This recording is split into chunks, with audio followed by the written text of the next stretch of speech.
오늘 말씀은 우리 예레미야의 마지막 설교, 인생의 마지막 설교라는 제목으로 말씀을 전거하고자 합니다.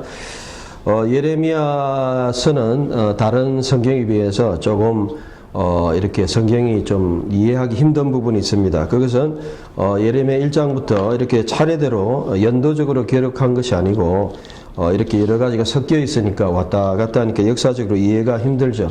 오늘 읽었던 예레미야 44장 본문은 이미 39장과 52장, 예레미야가 이제 처음에 부름을 받을 때는 언제냐면 1장에 보니까 여러분들이 이제 차근차근 여러분 이해를 좀 하셔야 되는데, 예레미야 1장에 보시면 2절에 나오죠. 요시야가 다스린 지 13년에 여호와의 말씀이 예레미야에게 임했다. 그래서 예레미야는 언제 말씀을 받았느냐, 선지자가 됐느냐?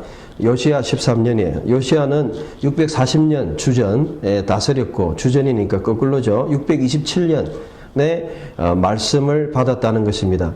그때 예레미야가 말씀을 받을 때에 하나님께서 너는 아이다, 나아르 이라면서 나아르, 이 아이는 한 15살에서 17살 뭐 그 정도, 13살, 정확하게 13살에서 한 17살 사이, 중딩, 고딩, 중고등학생까지 초등학교 말해서 볼 수 있습니다. 다니엘도 아이였고, 그래서 그래서 627년 그때 말씀을 처음 받을 때, 그때 대충 나이가 적어도 17살 정도 볼 수 있겠죠. 그래서 예레미야는 643년생 정도 됩니다. 대충 나이가. 그러면 643년에 태어났다는 것은 요시야가 왕이 되기 전에 될 때 한 3살 정도 된 거예요. 그래서 그때 부름을 받고 이제 처음부터 이제 하나님께서 어떤 말씀을 주셨느냐면, 여러분들이 이제 쭉 보면 젊을 때, 열몇 살 때, 15살에 17살 사이에는 처음에 부름을 받았죠. 그리고 그가 이제 20년이 지나면 언제입니까? 623년에서 한 605년 정도, 대충 한 20년 뒤에 그가 30대 중반에서 40대 사이 정도 갈 때, 그때 어떤 일이 일어났느냐, 여러분 잘 아시는 605년에 어떤 일이 일어났냐면, 이 바벨론이 쳐들어와 가지고 느부갓네살이 이제 포로로 잡아가는 일이 생겼습니다. 605년. 그때가 이제 중년 때예요. 그리고 오늘 읽었던 이 말씀은 이제 예루살렘이 멸망하고 39장에 나옵니다. 52장에 나옵니다. 멸망하고 나서 백성들이 다 도망을 가버렸어요. 어디로 도망갔느냐? 바로 이집트로 도망갔습니다. 왜 도망갔느냐? 예레미야는 바벨론이 우리를 침략할 것이다. 1장에 끓는 가마를 이야기했고, 또 하나님 그런 말씀을 주셨습니다. 그리고 나서 너희가 하나님의 심판을 받을 것이다. 죄를 지을 때 그 심판에 대해서 선포를 했습니다. 그래서 결국 605년에 포로로 잡혀가고, 그리고 또 설교를 했죠. 586년 이제 또 그의 60살, 50세에서 60세, 제가 볼 때 중년이 되었을 때, 이제 거의 노년에 접어드는 시기 때 어떤 일이 있었느냐? 바로 586년에 주전에 바로 예루살렘이 멸망하는 일이 일어났어요. 그러고 나서 멸망 39장 이후부터 이제 그 사건이에요. 그래서 40장 멸망하고 나서부터는 어떤 일이 났느냐 하면, 이제 바벨론이 예루살렘 멸망했으니까 거기다가 이제 총독을 두고, 그다라를 두고, 그리고 나서 이제 다스리게 했습니다. 그런데 사람들은 못 받아들이는 거예요. 오히려 그다라를 죽이고, 또 사람들을 이렇게 데리고 전부 다 어디로 도망갔느냐? 오늘 본문의 1절의 말씀이에요. 믹돌과 다바네스와 녹과 바드로스 지방, 바로 이집트 지방으로 도망갔습니다. 그의 나이 거의 60세 정도 된 때예요, 이때가. 그러면 60세, 이제 거의 노년에 접어드는 시기입니다. 마지막입니다. 그리고 사실 이때가 거의 인생의 마지막이라고 볼 수 있어요. 그래서 실제로 예레미야의 45장부터 그러면 52장은 뭐냐? 여러분 이렇게 생각하겠죠? 예레미야는 금방 말씀드린 대로 연대적으로 설교를 넣어놓은 게 아니기 때문에 45장부터는 바룩에 대해서 이야기하시고, 46장에서 51장은 열방들의 심판에 대해서 이야기하세요. 그러니까 사실은 뒤에 일어난 일은 뒤에 일어날 일이 아니라 이미 일어난 일들이에요. 그래서 사실 가장 나중에 일어난 일이 바로 44장의 이 말씀이에요. 그리고 이 말씀을 전하고 나서 예레미야는 사실 그 후로는 나타나지 않습니다. 그래서 여러분들이 예레미야가 44장이 예레미야의 가장 마지막 사건이다라고 볼 수 있습니다. 예레미야가 바로 이 설교를 하고 예레미야는 이제 등장을 안 해요. 물론 예레미야 말씀은 그 전에 주어진 말씀입니다. 52장도 39장 반복이고 46장에서 51장에 이 심판에 관한 말씀도 그 전에 주신 거예요.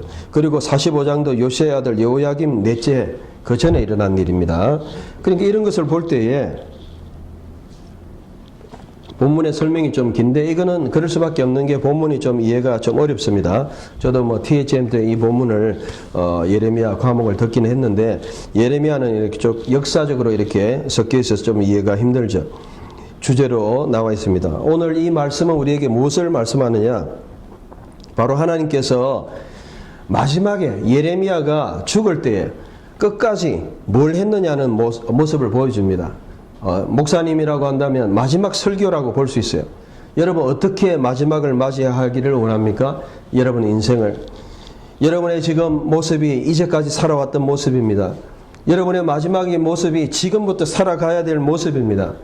그러니까 우리는 현재 모습이 좀 불만이 있으면 어떻게 하면 됩니까? 지금부터 열심히 하나님 앞에 바르게 살면 돼요. 그래서 하나님 말씀은 너희가 악을 버리고 하나님께 악행과 악을 버리고 돌아오면 된다라고 말씀하고 있습니다. 그러니까 이것이 복음이에요. 복음은 뭐냐면 하나님이 여러분의 어느 시기 어느 시점에도 내가 악행과 악한 생각을 버리고 주님께 돌아오는 거예요.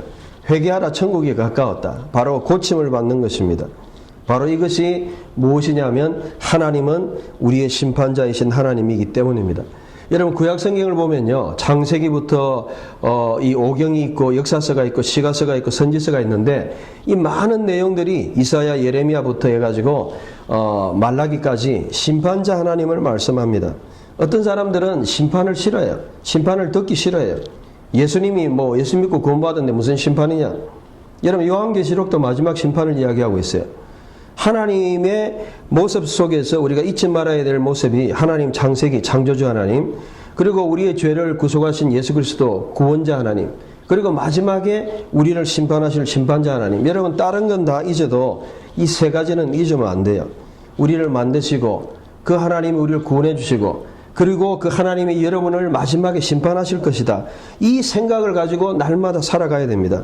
저는 그래서 이번에 여러 가지 건강의 문제도 있었지만 50대 중년을 바라보고 또 앞으로 주님 앞에 서는 날을 바라보면서 이 예레미야를 바라보게 되었어요.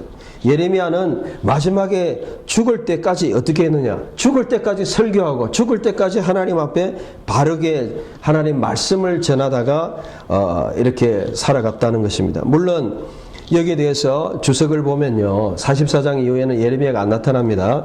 그래서 많은 사람들이 예레미야가 어떻게 됐느냐 보면은 예레미야가 이 다바스로 갔다, 또 모세가 있던 동굴로 갔다, 또 여러 가지 이제 견해들이 있죠.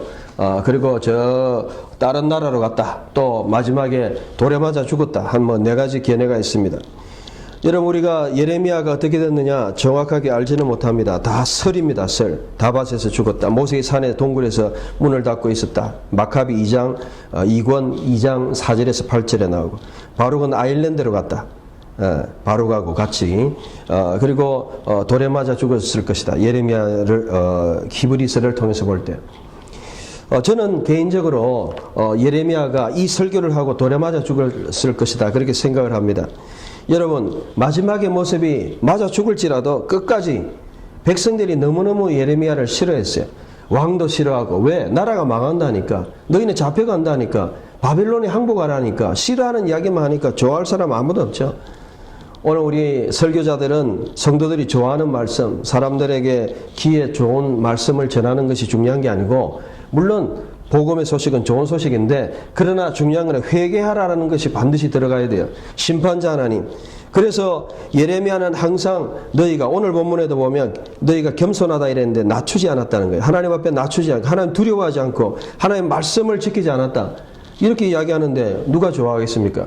너희가 겸손하지 않다, 너희 말씀대로 안 살았지 않냐, 하나님 앞에 책망하는데 누가 좋아하겠어요?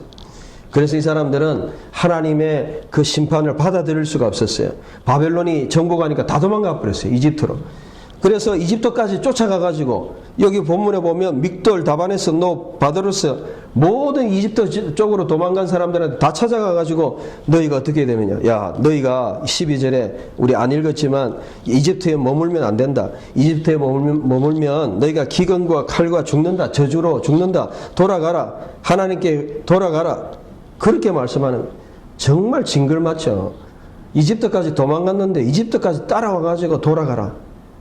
싫은데, 가면은 바벨론이 지금 통치하고 있는데 싫은데 왜 우리가 가야 되느냐. 그래서 마치 여기서 스데반의 설교를 듣고 너희가 죽였다 이러니까 사람들이 그냥 스데반을 사도행전 7장에 돌로 쳐 죽였잖아요. 그 중에 한 명 바로 바울도 있었잖아요. 마찬가지로 저는 이 예레미야가 돌에 맞아 죽었다라고 봅니다. 그것도 한 가지 견해예요. 물론 뭐 예레미야가 평안하게 계시록을 썼던 요한처럼 뭐 다밧이나 뭐 동굴에 가서 편안하게 살았다. 저는 그렇게 보지는 않습니다.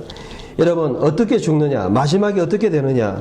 그것이 바로 여러분의 인생의 삶입니다. 여러분, 어떠한 마지막을 여러분들이 살기를 원합니까? 자식들을 다 불러놓고 정말 떳떳하게, 내가 하나님 앞에 떳떳하게 살았다. 내가 정말 충성되게 살았다. 내가 하나님 위해서, 교회를 위해서 충성했다. 너희도 이렇게 살아라. 그게 바로 디모데후서 4장에 나타난 바울의 모습입니다. 너희는 이 구리장색, 정말 이 가죽에 싼 성경을 가져오고 뭐 마지막에 나의 달려갈 길과 정말 내가 하나님의 뜻대로 살았으니 나에게는 생명의 면류관이 준비되어 있다. 디모데후서 4장의 바울의 마지막 모습을 우리는 볼 수 있습니다. 여러분, 성경에서는 사람의 마지막 모습을 보여줍니다. 아브라함도 창세기 25장, 야곱 48장, 49장, 요셉 50장 다 불러놓고 화목하기를 원하고 축복하고, 또 모세도 신명기 31장, 34장 부분에 보면은 마지막에 축복을 하고 있습니다. 여러분, 어떠한 마지막의 모습을 다하기를 원합니까? 저는 이 예레미야 모습을 보면서 지금부터 죽을 때까지 내 모습이 변함이 없어야 되겠다. 내가 하는 일이 변함이 없어야 되겠다. 내가 하는 일이 똑같아야 되겠다.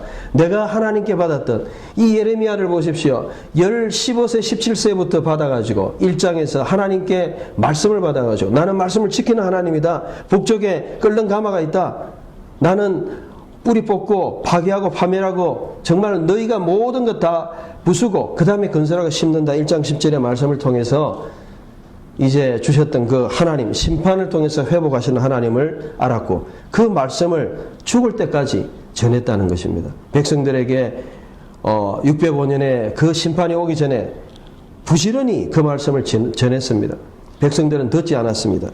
여러분, 근데 제일 안타까운 거는요, 예레미야가 인간적으로 보면 실패한 선지자 같아요. 왜? 여러분, 사역 열몇 살 때부터 60세까지 거의 한 5, 60년 동안 말씀을 전했는데, 교회 봉사, 교회 사역을 5, 60년 했는데 성도가 몇 명이었느냐? 물론 대상은 전부였지만 진짜로 말씀을 돌아온 사람은 아무도 없었다. 예레미야 5장 1절에 보면 너는 예루살렘을 돌아다니면서 보라, 한 사람이라도 말씀을 지키는 자가 있느냐? 아무도 없었다는 거예요. 예레미야와 함께했던 사람들이 너무 없었습니다. 그는 평생 외로웠습니다. 고독했습니다. 여러분, 우리가 비록 그런 시대에 산다 할지라도, 물론 제일 좋은 거는 부흥의 시대에, 개혁의 시대에 정말 스펄전이나 그 부흥의 시대, 찰스 핀이나 대개혁의 성령이 강하게 역사해가지고 막 수백만, 수십만 명들이 회개하고 돌아오는 그런 시대를 우리가 맞이하면 좋겠는데, 그렇지 않은 시대 말씀을 전해도 사람들은 듣지도 않고, 그리고 교회 복음을 전해도 받아들이지 않는 그런 시대에 살았다는 것입니다. 여러분, 너무나 외로운 투쟁을 했어요. 성도 거의 없었잖아요. 성도 바룩, 서기관 바룩, 그리고 그의 말씀을 같이 적었던, 또 증거했던 우리야, 그 정도, 몇 명 되지도 않았잖아요. 그리고 그를 이렇게 이제 그 감옥에 빠졌다 이랬는데, 옥에 빠졌다 이랬는데, 사실 그거는요, 어떻게 봐야 되느냐 하면, 그 예레미야가 이스라엘에 가보면 저수지가 있어요. 밑에 물을 담는 물 저장고죠. 오늘날 물탱크라고 보면 되겠죠. 그 밑으로 이렇게 파가지고 있어요. 거기에 넣었던 거예요. 보르라는 걸. 그래서 우리나라 성경에는 보면 구덩이라고 했는데, 이 구덩이라는 단어를 어떻게 봐요? 38장 6절이나 그 밑에 있는, 그래서 이스라엘 큰 건물이나 이런 데 가보면 이 물 웅덩이, 저수지가 있어요. 거기다가 물이 없으니까 빠뜨려 놨었죠. 예레미야는 그런 갇히기도 하고 그렇게 했습니다. 어려움을 당했습니다. 수많은 어려움을 당했습니다. 첫째로 오늘 저는 이 말씀을 보면서 우리 인생이 정말 양보다는 질로 승부해야 된다. 여러분 어떤 내용, 충실하고 결과에 충실한 삶을 살아야 된다. 여러분 많은 사람들이 돈을 벌고 세상에서 화려하고 눈에 띄고 괄목할 만하고 드러나고 그런 삶을 살기를 좋아합니다. 쉽게 말해서 성공하기를 좋아하고 세상에서 뜨기를 다 원합니다. 교회에서도 마찬가지입니다. 교회가 커지고 주목받는 사람들이 되기를 원합니다. 물론 충실하게 해서 그렇게 하는 분들 존중합니다. 그런데 중요한 것은 오늘 말씀처럼 우리가 예레미야 같이 주목받지도 않고 사람들에게 미움받고 감옥에 들어가고 갇히고 그 다음에 심지어 두드려 맞고 남들이 시련받고 어떤 면에서는 예수 그리스도의 피규어 모습을 보여주는 그런 모습으로 평생 살아갔어요. 10살 때 10대부터 60대까지 그 모든 인생을 돌아보면 하나님 앞에 말씀만, 그래서 예레미야를 여러분들이 흔히 뭐 눈물의 선지자다 이러는데 저는 말씀의 선지자다 그렇게 봅니다.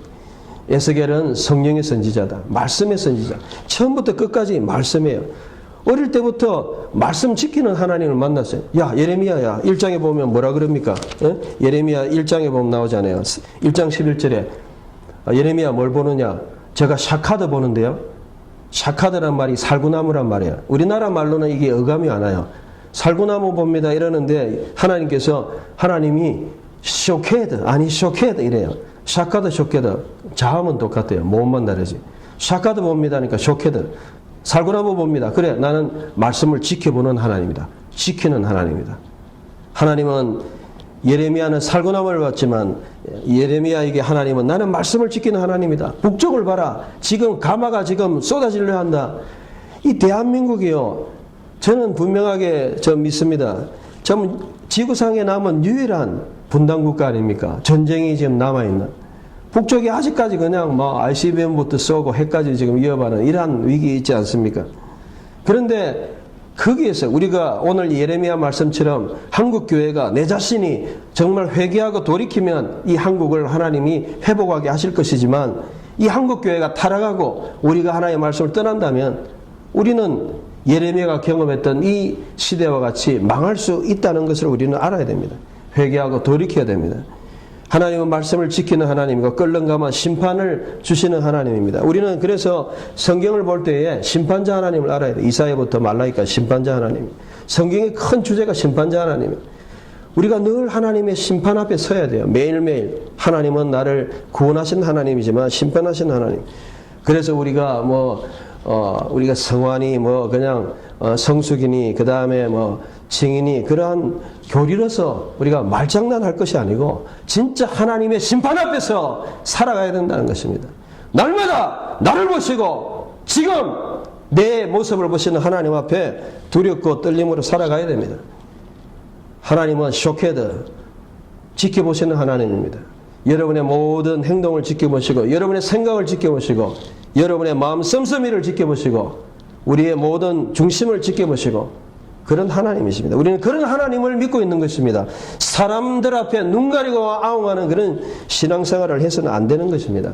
사람을 속이는 것입니다. 바리새인 되는 것입니다. 그래서 이 예레미야는 거의 평생 동안 하나님 앞에 그렇게 살아갔습니다. 여러분 저는 이 예레미야의 어떤 나이를 생각하면서 쭉 읽어보면 참 재밌어요. 젊을 때 어릴 때 부름을 받고 중년 때 정말 심판을 경험하고 그리고 이제 멸망한 그 백성들이 끝까지 하나님 앞에 회복하기를 바라는 그런 마음으로 따라가서 말씀을 전한 이 모습을 우리는 볼 수 있습니다.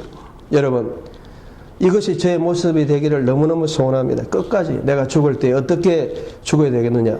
내가 지금 가지고 있는 이 모습 이대로 변하지 않고 정말 세상의 어떤 타락한 문화 속에서 생각이나 세상 쉽게 말하고 세상에 우리가 세상에 너무 물들지 않도록 여러분 많은 사람들이 물듭니다. 젊을 때는 깨끗했는데 나이가 들면서 돈 때문에 자리 때문에 위치 때문에 관계 때문에 타락하는 그런 모습을 보이는 수가 많습니다. 예레미야는 변함이 없었습니다. 우리는 변함없는 이런 삶을 살아야 됩니다. 끝까지 설 때에 바울과 같이 나의 달려갈 길을 다 달려가고 내게는 이제는 생명의 면류관이 있다. 떳떳하게 말할 수 있는 그런 삶을 살아가야 됩니다. 그것이 제가 바라는 것이고 여러분들이 그렇게 살아가야 됩니다. 여러분 인생들을 한번 바라보세요. 지금 내 있는 모습, 과거에 여러분들이 살아왔던 모습이 내 아닙니까? 지금이 끝이 아닙니다. 중요한 것은 남은 인생은 주님 앞에 서는 그날이 끝이에요. 지금부터 10년, 20년, 또 40년, 50년, 60년 여러분의 남은 생애를 어떻게 살아가야 될 것인가? 지금부터 고민하고 진지하게 매일매일 우리는 하나님 말씀 앞에 살아가야 됩니다. 저는 이 예레미야를 보면서요, 참 평생 동안 뭘 위해서 싸웠느냐? 진리를 위해서 말씀을 가지고 싸웠습니다. 그 당시에는 너무 거짓 선지자들이 많았습니다. 예레미야 23장에 보면 그렇습니다. 여러분 읽어보면 예레미야에 보면 23장 25절에 그 당시에 너무 사람들이요 체험주의가 많았어요. 꿈꿨다, 뭐 받았다. 여러분 체험주의 좋은 거 아니라 그랬습니다. 체험이라는 것은 확신을 주는 겁니다. 그러나 그 체험을 통해서 삶이 없고 그 체험을 통해서 열매가 없다면 그거는 인격적인 신앙이 아닙니다. 꿈꿨다 하는 그런 거짓 선지자들이 많다고 예레미야는 증거했습니다. 거짓말한다. 또 26절에 보니까 거짓 예언을 하고 거짓말하고 속이고 오늘날도 거짓말하는 사람 많아요. 봉사들 중에서도 거짓말하는 사람이 있어요. 병 고쳤다 했는데 처음에는 막 병이 낫고 이랬는데 나중에 안 나으니까 실제로 이 근처도 있어요. 예? 병이 안 나으니까 짜고 돈을 주고 나은 것처럼 나중에 알고 보니까 원래 병이 없는 사람, 원래 걸어다니는 사람인데 휠체어 타고 기도회가 나은 것처럼 속이는 이런 일들이 지금도 일어나고 있습니다. 왜 그렇습니까? 하나님의 능력이 똑같이 늘 나타나는 게 아니잖아요.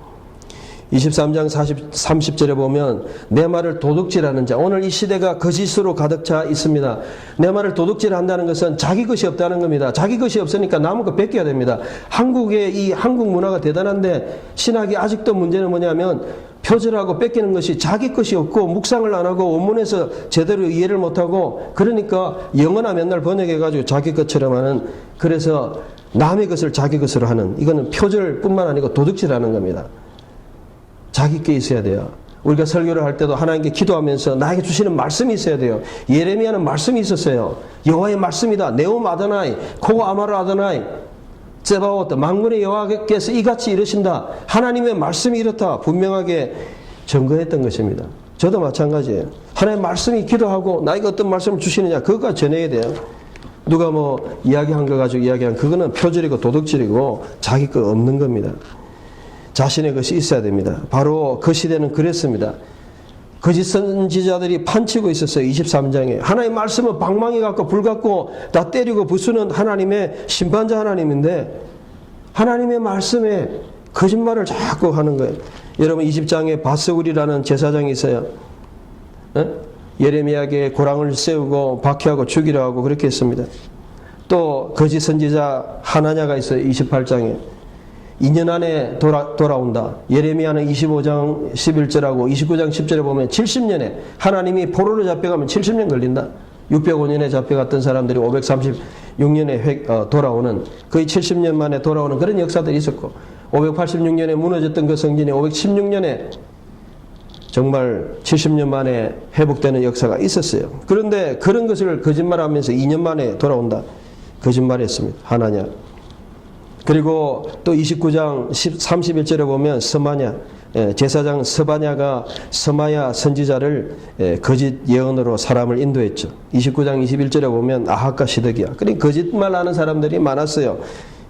바스울, 하나냐, 스마야, 아합, 시드기야 이런 사람들이 있었어요. 비진리, 정말 하나님의 말씀, 오늘도 이 하나님의 말씀은 이 하나님의 말씀만 하나님의 말씀이에요. 여기에 더한 거, 여기에서 왜곡된 거, 여기에서 한 가지만 부각시켜가지고 하나님 사랑과 사랑이시고 심판자인데 하나만 이야기하는 거, 토타 스크립줄라, 개혁자들이 말했던 성경 전체를 이야기 안 하고 부분을 이야기하는 그런 이단들, 이런 잘못된 가르침들이 있었습니다. 바로 예레미야는 이런 진리를 위해서 끝까지 싸웠어요. 여러분들도 무엇을 위해 싸울 것입니까? 하나님의 말씀, 교회, 하나님 나라, 하나님의 이 성경, 하나님 뜻 위해서 싸워야 돼요. 그 일을 위해서 남은 인생을 여러분 보내야 돼요. 내가 돈을 벌고 내가 직장을 가지고 내가 부자가 되고 내가 물질이 있고 내 한 사람 그냥 편안하게 살고자 하는 것이 아니고 그것을 준 것은 하나님이 여러분의 그러한 편안한 삶을 통해서 하나님의 나라를 세워가라.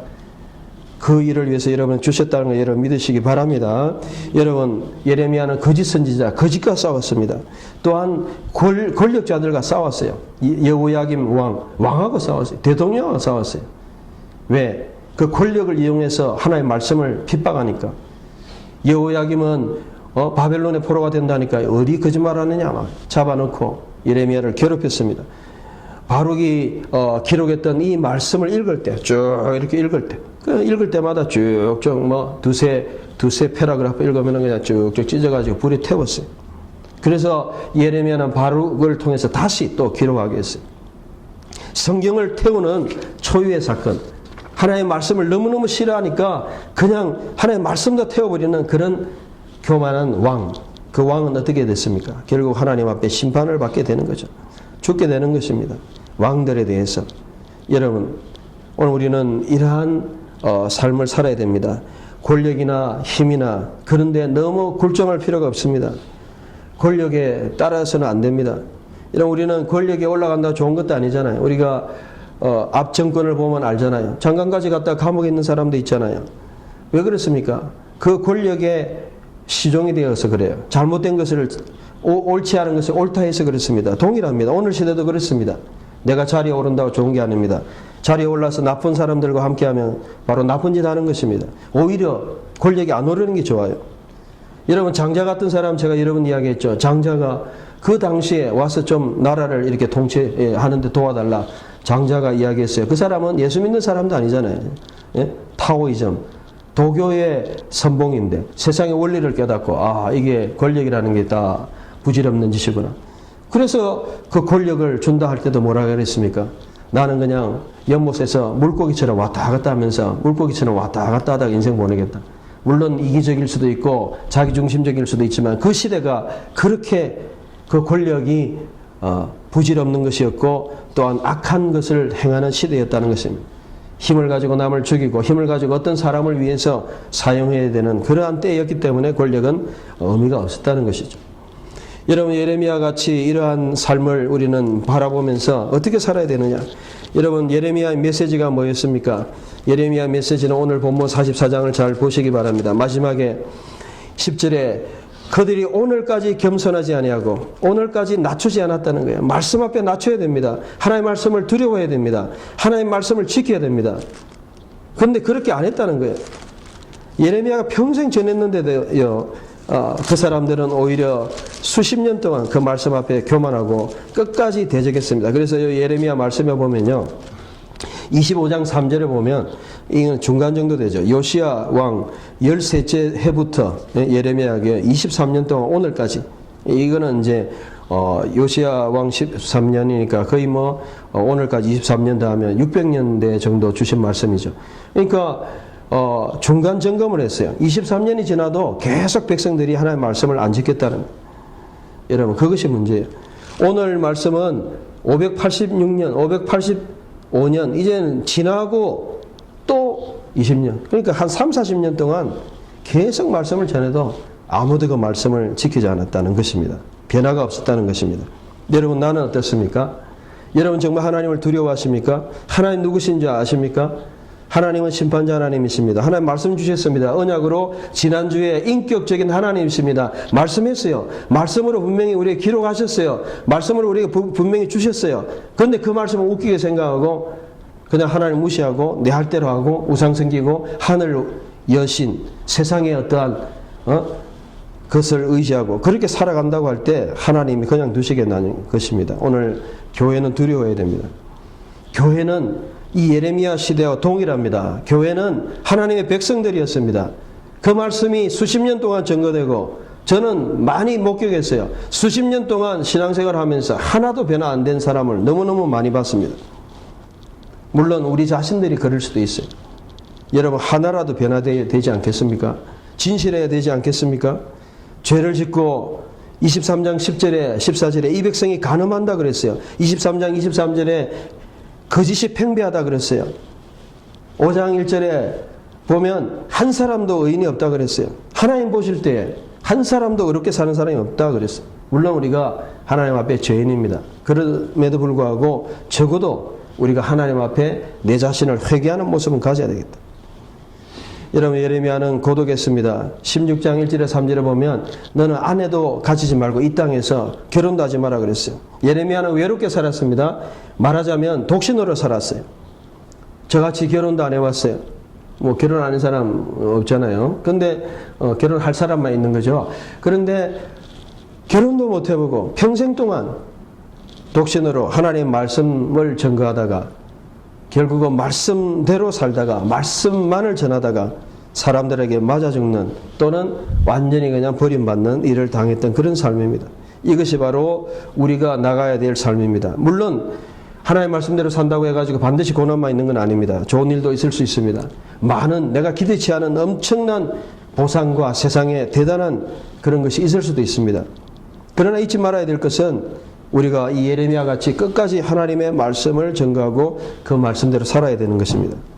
여러분 사람이 많다고 좋아할 것은 아닙니다. 사람이 많으면 좋습니다. 예레미야는 우리에게 어떠한 극단적인 선택을 하게 하느냐. 하나님의 편에 서는 게 사람의 편에 서는 것 같을 수도 있지만 사람의 편에 선다고 해가지고 반드시 하나님 편에 설 수 있는 것은 아니라는 것입니다. 그는 하나님의 편에 섰습니다. 아무도 그 편이 돼 주지 않았어요. 고독했습니다. 외로웠습니다. 하나님의 말씀을 끝까지 주장했습니다. 아무도 알아주지 않았어요. 그러나 그는 그 하나님의 말씀대로 끝까지 전거하다가 하나님의 뜻대로 부름을 받았던 것입니다. 여러분 예레미야는 정말 우리에게 말씀합니다. 오늘 이 10절의 말씀과 같이 25장 5절의 말씀처럼 너희는 악한 길과 악행을 버리고 돌아오라. 이게 다음 주 이제 설교의 내용입니다. 이런 말씀. 이제 우리가 이 선지서, 이 그 심판의 하나님의 말씀은 무엇을 우리에게 말씀하느냐 하면 바로 우리가 악행을 버리고 돌아오라는 것입니다. 여러분 악한 생각과 악한 일을 버리고 돌아가야 됩니다. 회개하라는 것입니다. 심판자 하나님은 우리 모든 삶을 회개하기를 원하십니다. 저도 회개하기를 원합니다. 여러분 어떤 삶을 살기를 원합니까? 끝까지 예레미야 같이 하나님 앞에 서는 날까지 떳떳하게 당당하게 하나님 앞에 부름받은 그 일을 위해서 끝까지 지금보다 더 낫게 하나님 앞에 감당하다 주님 앞에 서시는 여러분 되시기를 주의 이름으로 축원합니다. 이 시간에